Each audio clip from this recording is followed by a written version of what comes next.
Welcome back to the Now Morning Show. Of course, it's Carnival Week, also Monday, and we are continuing our beautiful series on Now in collaboration with the Art Society of Trinidad and Tobago. In studio with us this morning is a young powerhouse, Jayda Ramjattan, to share with us her story and the fact that she wears so many more hats. Good morning, Jayda. How are you? I'm fine, thank you. It's a wonderful opportunity to be here. It's a pleasure to have you with us on the show this morning. And I'm really excited to talk about your art because I know that your art is different and there are so many different themes that resonate with you and inspire it. But before we get into that, tell us a little bit about yourself because you wear a lot of hats. Thank you. I am Jayda Ramjattan. I am 14 years old and a student of Poverty Girls Hindu College. I am a solo vocalist. I am a mixed media and eco artist, and I write and perform monologues.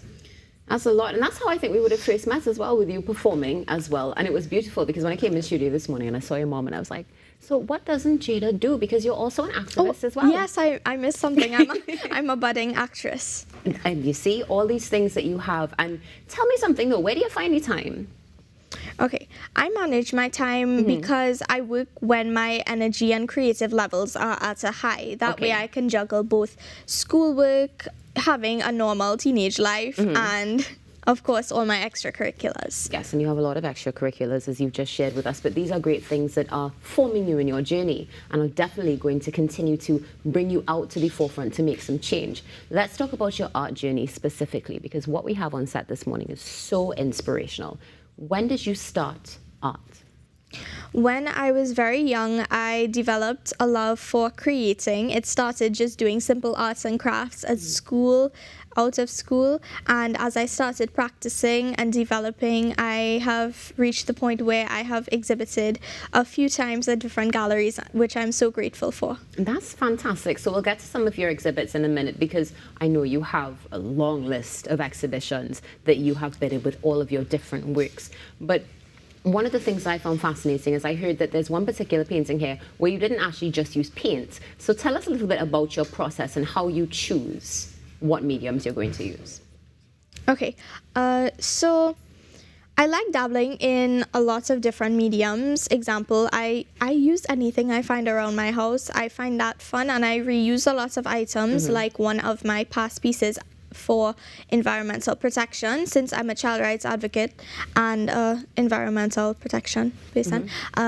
So I use disposable single-use masks. I do photography as well, and I use different pouring mediums. I use acrylic, and then I use tempera, different things. Interesting. What is your favorite? Do you have a favorite, or is it just when the mood strikes? I guess whatever I feel for. It depends on the topic and what I'm inspired by. One day I could just pick up a particular medium I want to use, I guess. But I would have to say I really love acrylic because acrylic forgives. This is so true. Now, Jayda, one of the things that you mentioned a little bit earlier is with your creative process, that you wait until that energy hits you and then you just dive in.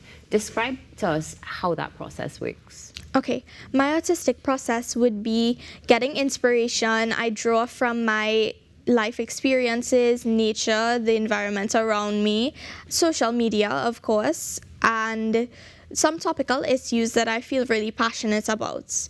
Nice. And lovely. Then I guess I do a draft of it and dive right in. Yeah, okay, well, we're going to dive right into your paintings right now because I tell you, as I said, as soon as I came into the studio this morning, I was like, wow. So let's start with our first one here. Now, this is interesting because you said you do photography, correct? Yes. And this is a photographic piece? Yes. What's the name of it? Reflections, Window to the Soul. And can you give us a little backstory behind the photo itself? Or? Okay. I was thinking one day, deep in thought, I thought that what I saw may not be the same that others could see in something else. I thought that once I look at something 5 times, 10 times, it changes. Everybody's perspective of life is different. And this is when I captured this photo of my father's eye showing what he sees. And I really recognized that you could really see into his soul. That is absolutely amazing, and it's so beautiful as well. The detail, fantastic work. Let's talk about this next one. This one definitely, I mean, it looks like we have some flowers going on. Is that correct? Yes. The title is Roses, and it's a lesson in life. Everybody thinks that life is going to be a bed of roses, flowers, beautiful, happy, fun, but I wanted to show and depict the darkness of it. Every flower garden, every rose garden has thorns, Yes. just like life does. But what you have to do is get up and keep trying again. Beautifully profound. Fantastic. And this next one, what's the name of this piece? Oh, dancers, Caribbean dancers. Interesting, with a brain. Oh, no, the one in the middle. Oh, the one in the middle. I completely skipped it because the one with the brain stood out to me. Oh, Right, yes. let's go to the one in the middle. Oh, Caribbean dancers. I danced since I was about 5 years old. Okay. I did ballet and modern dance. I stopped during COVID, but I still have that love for the arts. Beautiful. And this next one here. So now we get to the brain. Share with us Okay. what's the name of this piece. The infinite colors of the mind. Oh, wow. The different things about each human brain is just fascinating to me. The world doesn't even comprehend or understand what each person means and what they think about. The person who you talk to the most is yourself. And I believe that there are so many things understood but misunderstood about the human brain. Amazing. And all right, so this next piece here, tell us what's special about this piece and what the name of it is.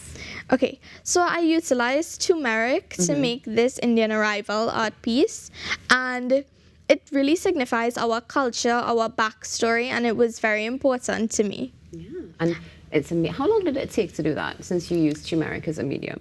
Actually, each layer I put on had to dry, so I would say most of my pieces would take about 6 weeks to 6 months. Fantastic. So let's talk about this beautiful piece that we have here on the table with us. What is the name of this piece? Actually, I leave most of my pieces unnamed, Okay. so I sometimes decide, but I go back and forth. It's always changing. The process is always shifting. Okay, so let's move to this piece. Yes. The meaning of this piece is for environmental protection, of course. I love planting. So does my mom. She's a plant maniac. And I just really thought that this would be a good thing. And this was my first piece on black canvas. So it was interesting.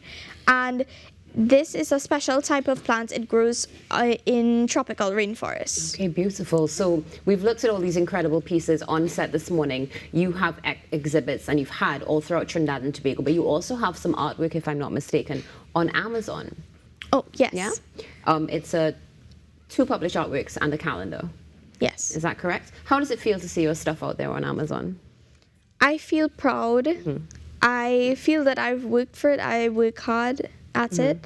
And I'm very grateful that God has blessed me in many ways and that I have these many opportunities, such as being here this morning, to showcase my stuff. Now, talking about showcasing your stuff, we've taken a look at your artwork, but also, of course, you are an environmentalist, you're an ambassador, and so much more. So let's take a look at this beautiful video right now.